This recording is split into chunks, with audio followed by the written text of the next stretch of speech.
سینا بھارا ہو، نال شفاعت سرور عالم چکسی عالم سارا ہو، حدوں بے حد حدوں بے حد حدوں بے حد درود و سونے نبی سرور پہ جس دا ایڈ بسارا ہو، میں قربان تنا تم سونا یا حضرت باہو، جنہاں ملیا نبی جی سہارا ہو، ثابت صدق تے قدم اگیرے تائیوں رب لبھیوے ہو، ثابت صدق تے قدم اگیرے تائیوں رب لبھیوے ہو، لوں لوں دے مڑ ذکر اللہ دا ہر دم پیا پڑھیوے ہو، ظاہر باطن عین عیانی ہو پیا سنیوے ہو، اور نام فقیر تنہ دا سونا یا حضرت باہو، قبر جنہ دی جیوے ہو، بلغ العلا بکمالہ کشفت الجا بجمالہ حسنت جمیع خصالہ صلو علیہ وآلہ، گنج بخش فیض عالم مظہر نور خدا، گنج بخش فیض عالم مظہر نور خدا، نا کسارا پیر کامل کاملارا رحمہ۔ حمد و صلاة کے بعد نہایت ہی واجب احترام واجب قدر شہزادہ سلطان العارفین برہان الواصلین حضرت سیدنا حضرت سلطان ریاض الحسن صاحب سروری قادری دعوت برکاتہ العالیہ، برادرم صاحبزادہ سلطان وقاص حسن صاحب، اور میرے آقا کریم علیہ السلام کے نام نامی اسم گرامی پر فدا ہونے والے، اور میرے حضور سلطان العارفین سیدنا سخی سلطان محمد باہو رحمت اللہ علیہ کی چوکھٹ پر آنے والے میرے کلمہ گو بھائیوں، بزرگوں، بچوں، ماؤں، بہنوں، بیٹیوں، یہ اللہ سبحانہ وتعالیٰ کی بہت بڑی کرم نوازی ہے، یہ اللہ سبحانہ وتعالیٰ کا بہت بڑا ہم پر انعام ہے کہ اللہ سبحانہ وتعالیٰ نے ہمارا تعلق جو ہے وہ انعام یافتہ لوگوں سے جوڑ دیا ہے۔ تعلق بھئی ہے، دھیان ہے، بھئی بیٹھ جائیں، اب بس اٹھے نا، بڑی انشاءاللہ العزیز تو دی پوائنٹ گفتگو ہوگی، سبق لمبا نہیں پڑھانا، سبق لمبا نہیں پڑھانا، پڑھانا اتنا ہے جتنا جب یہاں سے آپ اٹھے نا تو جب واپس آئیں تو پتہ لگے کسی سے سیکھ کر آئے، جب اپنے گھروں کو جاؤ نا تو پتہ لگے یہ چوکھٹے یار سے آئے، اپنی ساری توجہ کچھ دیر کے لیے دھیان ادھر ادھر نہ ہو، بس دھیان ادھر ادھر نہیں ہونا چاہیے۔ ویسے بھی یہ جن کی محفل ہے نا، یہ جن کی محفل ہے نا، تم ایک دفعہ دھیان کرو تو صحیح، تم ایک دفعہ ایک قدم اٹھاؤ، اگلے کہتے ہیں کہ دیکھو تو صحیح کیسے راضی ہو، ایک دفعہ یہ آپ ہل جل چھوڑ دینی ہے، بڑی توجہ سے باتیں سننی ہے۔ اللہ سبحانہ وتعالیٰ آپ کا ہم سب کا مل بیٹھنا، در حضور سلطان العارفین پر حاضر ہونا، اپنا سب کام چھوڑ کر سب کو بلا کر رب کی بارگاہ میں اپنے آپ کو پیش کرنا، رب کے پیاروں کی بارگاہ میں اپنے آپ کو پیش کرنا، رب کریم اپنی بارگاہ میں قبول فرمائے۔ اور اس فقیر کی اللہ سبحانہ وتعالیٰ سے یہ التجا ہے کہ یہ ضروری نہیں ہے، یہ یاد رکھیں کہ جس اللہ پر توکل ہمارے جد امجد نے ہمیں سکھا دیا ہے، ہمارے شیوخ نے حضور سلطان العارفین نے جو توکل کی شمع روشن کر دی ہے، تو ہمارا تو یہ ایمان ہے کہ ہم گھروں سے بعد میں چلے تھے، رب نے رحمتیں پہلے اتارنا شروع کر دی۔ تو یہ جب یہ لے کر آئیں گے تو پھر یہ بتانے کی ضرورت نہیں پڑتی، بتانا تو ضروری ہے، ظاہر بات ہے، گڑ گڑانا ضروری ہے تبھی کرم ہوتا ہے، لیکن آپ نہ بھی بتائیں نا، کسی کی کوئی عرضی رہ بھی گئی نا، لیکن اس کو پتہ ہے کہ میرا بندہ میرے دل میں اپنے دل میں کیا رکھا ہے۔ تو انشاءاللہ بس اس چیز کو اپنے دلوں کو بس میری طرف توجہ ہونی چاہیے آپ کے دل کی، کیونکہ نگاہ دیکھتی بھی رہنا، کئی دفعہ پتہ کیا ہوتا ہے، ہم تو ایسے لوگ ہیں، دماغ ہے نا، مائنڈ اصل میں مائنڈ پریزنٹ نہیں ہے، ہمارا مائنڈ فوکس نہیں ہے، ہم کیا ہوتے ہیں، بیٹھے ہوتے ہیں سامنے، ذہن میں کچھ اور چل رہا ہوتا ہے، لوگ ہمارے سے مخاطب ہوتے ہیں، ہم بیٹھے ہوئے، ہمیں ہوش ہی نہیں کہ ہمیں بلا رہا ہے، تو یہ دیکھنے سے دھیان نہیں ہوتا، ادھر کی دیکھنے سے دھیان نہیں ہوتا، ادھر دیکھنے سے دھیان ہوتا۔ آپ کے دل کی توجہ تھوڑی دیر کے لیے درکار رہے گی۔ حضرت موسیٰ علیہ السلام کلیم اللہ سبحانہ وتعالیٰ کی بارگاہ میں پیش ہونے جا رہے تھے، جب آپ نے سفر کا آغاز کیا تو راستے میں جاتے میں ایک شخص ملا، اسے پتا تھا کہ یہ اللہ سبحانہ وتعالیٰ کی بارگاہ میں پیش ہونے جا رہے ہیں، کلیم اللہ ہیں، اللہ سبحانہ وتعالیٰ سے کلام کرنے جا رہے ہیں، تو راستے میں روکا, کہا کہ اے کلیم اللہ سبحانہ و تعالیٰ کی بارگاہ میں جا رہے ہیں. آپ نے فرمایا جی. تو کہنے لگے حضور میری بھی ایک عرضی پیش کر دیں, میری بھی ایک عرضی پیش کر دیں. بھئی آپ بھی اللہ والوں کی بارگاہ میں اس لیے آئے بیٹھے ہیں کہ عرضیاں پیش کر دیں. تو کہا کہ آپ میری بھی ایک عرضی پیش کر دیں. بولو. کہا کہ حضور اللہ سبحانہ و تعالیٰ سے میری یہ التجا پیش کریں کہ اللہ سبحانہ و تعالیٰ کا اتنا احسان ہے کہ میں تو اس کا شکر ادا کر ہی نہیں سکتا. اللہ پاک نے دنیا کی ہر نعمت سے نواز دی ہے, بس اللہ پاک ایک کرم کریں کہ اب میرے پر رحمتوں کا نزول بند کر دیں, مجھے اور چیزوں سے نہ نوازیں. کہا کہ مجھ پر اتنی رحمتیں ہو چکی ہیں, دنیا کی ہر چیز اللہ پاک نے عطا کر دی ہے. اللہ پاک سے عرض کریں کہ بس اور مجھے کچھ نہیں چاہیے, میں اور کچھ نہیں لے سکتا, میرے دامن میں اتنا کچھ ہے کہ میں وہ بھی سمیٹ لوں تو بڑی بات ہے, مجھے اس سے بہتر اس سے زیادہ اور کچھ نہیں چاہیے. تو آپ پلیز میری یہ عرضی اللہ سبحانہ و تعالیٰ کی بارگاہ میں پیش کر دیں. اب یہ جو التجا تھی, یہ جو خواہش تھی, یہ تمنا تھی, بڑی عجیب ہے.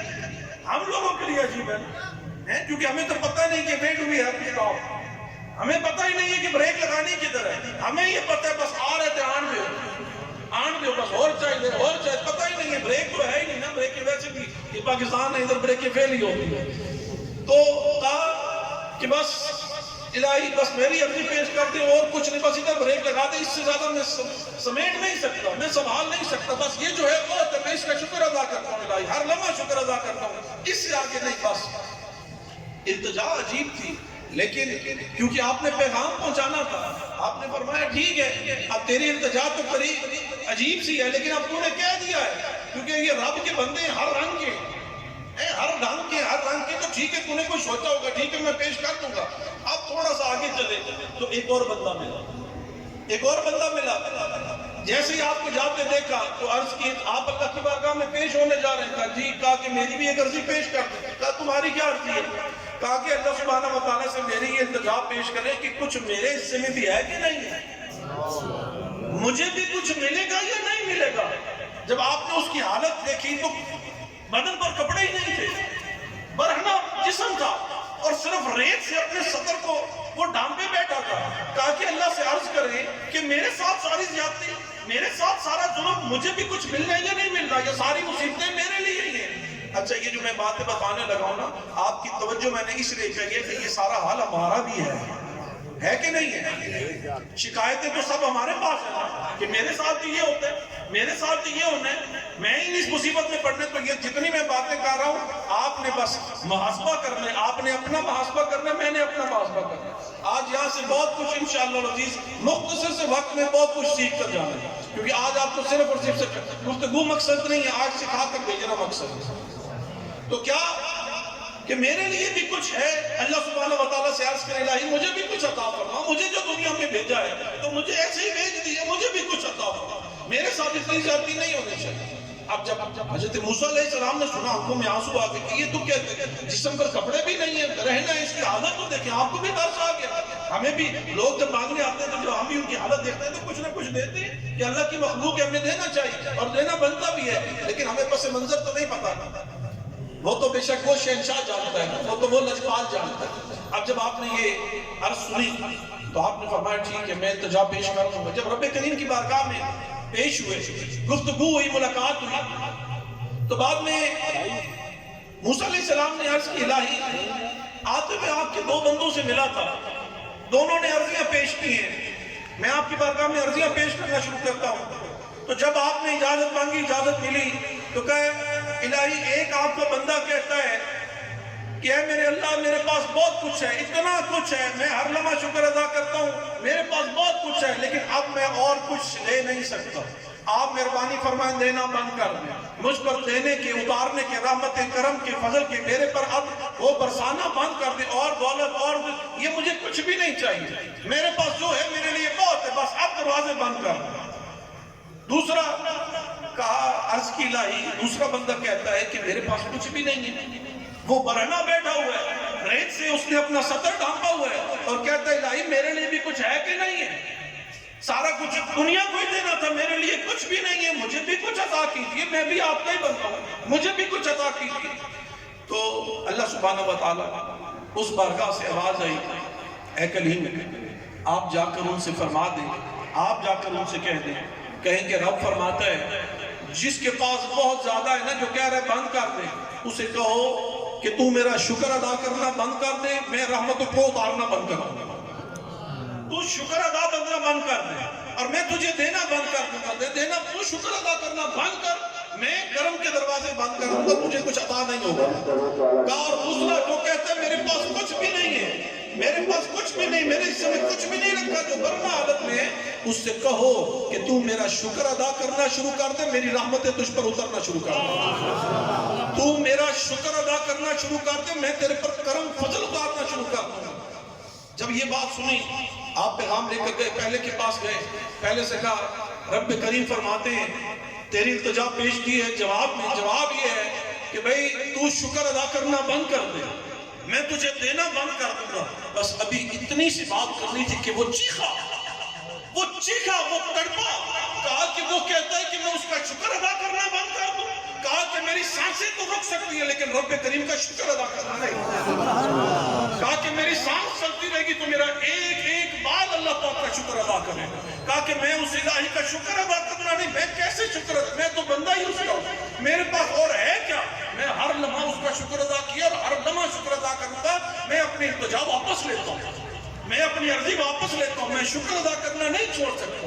اب جب دوسرے کے پاس گئے, اس کو رب کریم کا فرمان سنایا کہ اللہ سبحانہ وتعالیٰ کی بارگاہ میں تیری عرضی پیش کی, صدا کیا آئی ہے, اللہ سبحانہ وتعالیٰ فرماتے ہیں کہ تو شکر ادا کرنا شروع کر دے, میں تجھ پر کرم فرمانا شروع کر دوں گا. جیسے یہ بات سنی تو وہ بھی چیخا, کہنے لگا اے موسیٰ کیا کہہ رہا ہے, ارے ادھر سے مجھے ملا کیا ہے جس کا شکر ادا کروں, مجھے اس بارگاہ نے دیا کیا ہے, دیکھ تو صحیح کرنا ہوں, میرے پاس کچھ ہے ہی نہیں, نہ گھر نہ سامان نہ کپڑے, سب اپنے کو بھی کچھ نہیں ہے. تو کہتے ہیں شکر ادا کر, کس چیز کا میں شکر ادا کروں.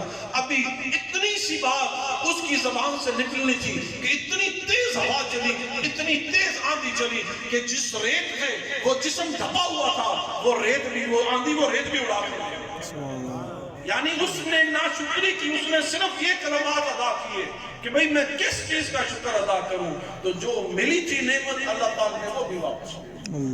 آج میرے اور آپ کے سیکھنے کے لیے اس میں بات یہ ہے کہ آج ہم بھی دیکھیں, آج آپ اللہ والوں کی بارگاہ میں آئے بیٹھے ہیں, آپ ان کی بارگاہ میں آئے بیٹھے ہیں جن کا ایمان اور عقیدہ یہ ہے کہ جو دم غافل سو دم غافل.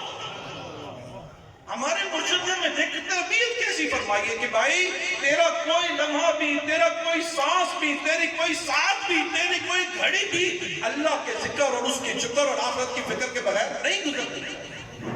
آج میں بھی دیکھوں اور آپ بھی دیکھیں کہ کتنے ایسے لمحات ہیں. چلو باقی میں بات نہیں کرتا, آپ اپنے گھروں میں ہوتے ہیں, آپ اپنے کام کاج پر ہوتے ہیں, وہ بڑی لمبی فہرست ہے, میں ادھر نہیں جاتا. تو بھائی جب گھر سے ارادہ کر کے نکلے تھے کہ آپ اللہ کے پیارے کی بارگاہ میں جا رہے ہو, تو آج میں بھی دیکھوں اور آپ بھی دیکھیں اور آپ اپنا محاسبہ کریں, میں اپنا محاسبہ کروں کہ ہمارا انداز کیا تھا جب ہم گھر سے نکلے تھے. کیا ہم وضو کی حالت میں نکلے تھے, کیا ہم ایسی تیاری کر کے نکلے تھے کہ ہم ان کی بارگاہ میں جا رہے ہیں جن کا مقصد یہ ہے کہ یہ ٹوٹی ہوئی تار کو جوڑ دیتے ہیں. ان کا مقصد یہ ہے کہ یہ جو کنیکشن ڈھیلا ہے نا, this connection is loose, and what they do, they firm it. What they do, they connect it. They made it strong. The connection between Allah subhanahu wa ta'ala and makhlooq of Allah subhanahu wa ta'ala. ان کا تو کام ہی ہے اللہ والوں کا کہ وہ یہ جو کٹی ہوئی تاریں ہیں نا, یہ جو لوز کنیکشن ہے, ان کنیکشنوں کو پکا کرتے ہیں. لیکن اس کے لیے ہمیں بھی تیاری کے ساتھ آنا چاہیے یا نہیں آنا چاہیے, تیاری کے ساتھ آنا چاہیے. اور میں پھر ذکر کی بات کر رہا ہوں, او بھائی آپ گھر میں ہوتے ہیں, کاروبار پر ہوتے ہیں, جو مرضی کرتے ہیں, لیکن یہاں پر تو آپ خالصاً کسی مقصد کے لیے آئے ہیں. آپ کا اور میرا کام تو یہ تھا کہ ہم گھروں سے نکلے تھے تو باوضو حالت میں غسل کر کے نکلتے, اچھے کپڑے پہن کے نکلتے کہ ہم ملاقات کے لیے جا رہے ہیں. اور راستے میں طریقہ یہ ہونا چاہیے تھا کہ جو لمحہ بھی گزر رہا تھا, جتنے سیکنڈ بھی چل رہے تھے, گھڑی کے منٹ چل رہے تھے, ہر لمحہ آپ کا اور اللہ سبحانہ و تعالیٰ کے درمیان کنیکشن سٹرونگ ہونا چاہیے تھا. اور وہ کیسے ہونا چاہیے تھا کہ آپ کی زبان پر اللہ کا ذکر ہوتا رہے, آپ کی زبان پر محبوب دو عالم صلی اللہ علیہ وسلم کی بارگاہ اقدس میں ہدیہ درود و سلام کے نذرانے پیش کیے جائیں تھے. اگر آپ کوئی دیکھتے, مزہ آتا ہے نا کہ جس بس میں آپ ٹریول کر رہے ہیں, جس بس میں آپ آئے ہیں, جس گاڑی میں آپ آئے ہیں, میں کہتا ہوں کتنی وہ خوش نصیب گاڑی ہوتی کہ جتنے آپ بیٹھے ہوئے ہیں, کسی کو کوئی دیکھتا تو کوئی قرآن کی تلاوت کر رہا ہوتا, کسی کو کوئی دیکھتا تو وہ اللہ کا ذکر کر رہا ہوتا, کسی کو کوئی دیکھتا تو وہ درود پاک پڑھ رہا ہوتا. بتاؤ پھر بگڑی بننی چاہیے نہیں بننی چاہیے؟ بتاؤ پھر رحمتیں اترنی چاہیے نہیں اترنی چاہیے؟ میں کہتا ہوں یہ جو بے دھیانی, اصل میں ہم بے دھیان ہیں, توجہ نہیں رہتی. ہم آتے ہیں مرشد کے پاس, تھوڑی دیر بیٹھتے ہیں, کچھ سیکھتے ہیں, لیکن جب جاتے ہیں تو ایسے دنیا میں گم ہو جاتے ہیں کہ پھر ہمیں اپنی حالت کا پتہ ہی نہیں ہوتا کہ ہم کس طرف جا رہے ہیں. But what we have to do is, what is the reason we are here for? آج ہم نے اور آپ نے دیکھنا یہ کہ ہم آئے یہاں پر کیا کریں. ہم اور میں, آپ اور میں یہاں پر بیٹھے کیوں, اللہ والوں کی بارگاہ میں درے باؤں پر ہم کیوں کرتے ہیں؟ What is the reason we are here for? The reason is that we have to make our belief strong and firm on Allah subhanahu wa ta'ala. ہم نے آج یہ جو کنیکشن ہے نا, اس کو ٹائٹ کرانے کے لیے آئے ہیں, یہ جو تعلق کو مضبوط کرنے کے لیے آئے ہیں. اور تعلق مضبوط کیسے ہوتا ہے؟ تعلق مضبوط وہ کرتا ہے جس کا اپنا کنیکشن مضبوط ہو, جس کا اپنا تعلق مضبوط ہو. اور سوچو تو صحیح, آپ کے اور میرے شیخ, آپ کے اور میرے آقا, آپ کے اور میرے مولا, کیسا کنیکشن مضبوط ہوگا, کیسا کنیکشن مضبوط ہوگا. اور بھائی لوگ تو دیکھنا, دیکھ کر پڑھنا بہت بڑی بات ہے, ٹھیک ہے. ادھر 90 لاکھ نے کلمہ پڑھ لیا تھا, دیکھا دیکھی پڑھنا, تم نے دیکھ لیا, اتنا حسین تھا, تم نے پڑھ لیا. لیکن میں کہتا ہوں جس کے کرتے بھی کلمہ پڑھا دیں, بھائی جس کا کرتا بھی کلمہ پڑھا دے, بتاؤ تو صحیح اس کا کنیکشن ہے. نعرہ تکبیر, نعرہ رسالت, نعرہ حیدری, نعرہ سلطانیہ. آج ہم نے صرف یہ دیکھنا ہے کہ آگے تو بہت سارا کرنٹ ہے, ہم نے دیکھنا ہے کہ آیا کہ ہماری جھولی بھی اتنی بڑی پھیلی ہے کہ نہیں ہے, تاکہ اس کو اپنے آپ میں سمجھ سکیں. مثنوی شریف میں مولانا روم رحمۃ اللہ علیہ, آپ کا ایک بڑا پیارا شعر ہے. آپ فرماتے ہیں چوش ہوئی دور از حضور اولیاء, اور پھر فرماتے ہیں در حقیقت کشتہائی دور از خدا. آپ فرماتے ہیں کہ جب تم اولیاء اللہ کی حاضری, ان کی صحبت, ان کی بیٹھک سے دور ہو گیا تو حقیقت تم اللہ سبحانہ و تعالیٰ سے دور ہو گیا. آپ فرماتے, یعنی آپ نے یہ بہت بڑی بات فرمائی. آپ نے فرمایا بار بار اللہ والوں سے تعلق مضبوط کر, بار بار آنا جانا رکھ, تیری حاضری لگتی رہنی چاہیے, تیری حاضری لگتی رہنی چاہیے. وہ پتہ لگے پیارا کھانا تو ہے, پتہ لگے پیارا آیا تو ہے, پتہ لگے. بھئی نماز میں آج لوگ اکثر یہ پوچھتے ہیں, بھئی نماز میں دل نہیں لگتا, نماز میں دھیان ادھر ہو جاتا ہے. اور بھائی دھیان جدھر بھی جاتا ہے تو کھڑا ہو تو صحیح, تو کھڑا ہو تو صحیح نا, تو کھڑا ہو تو پتہ تو لگے ادھر بندہ حاضری تو دے رہا ہے. وہ دروازہ تو کھٹکھٹاتا جا رہا ہے نا, دروازہ کھلنے میں دروازہ, یہ یاد, یہ یقین رکھنا کہ کھٹکھٹاتے رہو گے, کھٹکھٹاتے رہو گے, کھٹکھٹاتے رہو گے, ایک دن کھلے گا ضرور, ایک دن کھلے گا ضرور. اور بھائی جب کھٹکھٹاؤ گے ہی نہیں تو پھر کھلے گا کیا, اور پھر کھلے گا کیسے؟ بس صرف ایک چیز کا خیال رکھنا ہے, اگر کسی کی سنگ لگ جاؤ گے نا, خود کھٹکھٹاتے رہو گے نا, یار تو اور میں خود کھٹکھٹاتے رہے نا, جتنا مرضی کھٹکھٹاتے رہے, دروازہ ہو سکتا ہے نہ کھلے, ہو سکتا ہے تاخیر, ہو سکتا ہے زندگی گزر جائے. لیکن اگر کوئی ایسا مل جائے, اگر کوئی ایسا مل جائے کہ کھٹکھٹانے کی ضرورت نہ پڑے, وہ بعد میں آئے, دروازہ پہلے کھل جائے. مرشد جیوے, مرشد جیوے, مرشد جیوے, پھر مثنوی شریف کے اندر ہی ایک اور جگہ پر حضرت مولانا روم رحمۃ اللہ علیہ, آپ نے نا کانٹے پر گفتگو فرمائی. آپ نے بڑی, آپ کی مثنوی شریف جو ہے نا, میں تو یہ ہمارا تو یہ ایمان ہے کہ یہ جو اللہ کے پیاروں کی کتابیں ہیں, قرآن تو بہت بڑی نعمت ہے. قرآن جس کو ہم نے کھولنا چھوڑ دیا ہے وہ تو بہت بڑی نعمت ہے. میں کہتا ہوں قرآن تو قرآن ہے کیونکہ یہ رب کا فرمان ہے, اور رب کے بندے کی بھی کتاب سے تمہاری نسبت بن جائے تو وہی تمہاری زندگی سنوار دے گی. اس کو گھر میں رکھنا بہت بڑی رحمت ہے.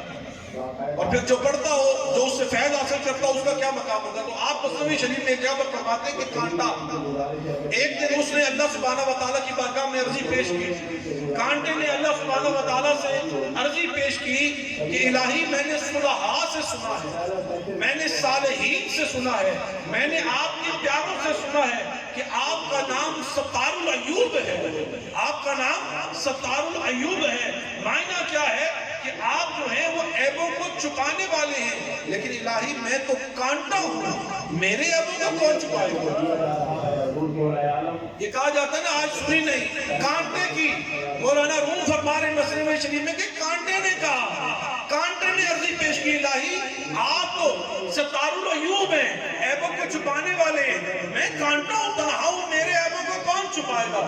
ابھی اتنی سی پیش کرنی تھی عرضی، اللہ سبحانہ و تعالیٰ نے اس کانٹے کا کہ پھلجڑی وہ پھول کھلا دیا، وہ پھول کھلا دیا۔ اب آپ دیکھیں، آپ خود یہ فیصلہ کریں، میں نہیں کہتا، گلاب کا پھول ہو کانٹا ہوتا ہے نا، لیکن اب کیا ہوا جب یہ عرضی پیش کی نا تو اس پھول نے اس کانٹے کو چھپا لیا، پھول نے کانٹے کو چھپا لیا۔ ایسے ہی ہوتے ہیں نا، گلاب کے کانٹے کے ساتھ، گلاب کے پھول کے ساتھ کانٹے ہوتے ہیں یا نہیں ہوتے؟ کانٹے ہوتے ہیں، یہ یقین ہے۔ تو پھر کام کیا ہے، التجا اس نے پیش کی تھی کانٹے نے، تو اللہ سبحانہ و تعالیٰ نے وہ اس کو گلاب کا پھول بنا دیا، پکڑی بنا دی، پھر وہ گلاب کا پھول بنی، وہ چھپ گیا، یعنی اس کے عیب چھپ گئے۔ اب ہوا کیا، سمجھانا کیا چاہتا ہوں،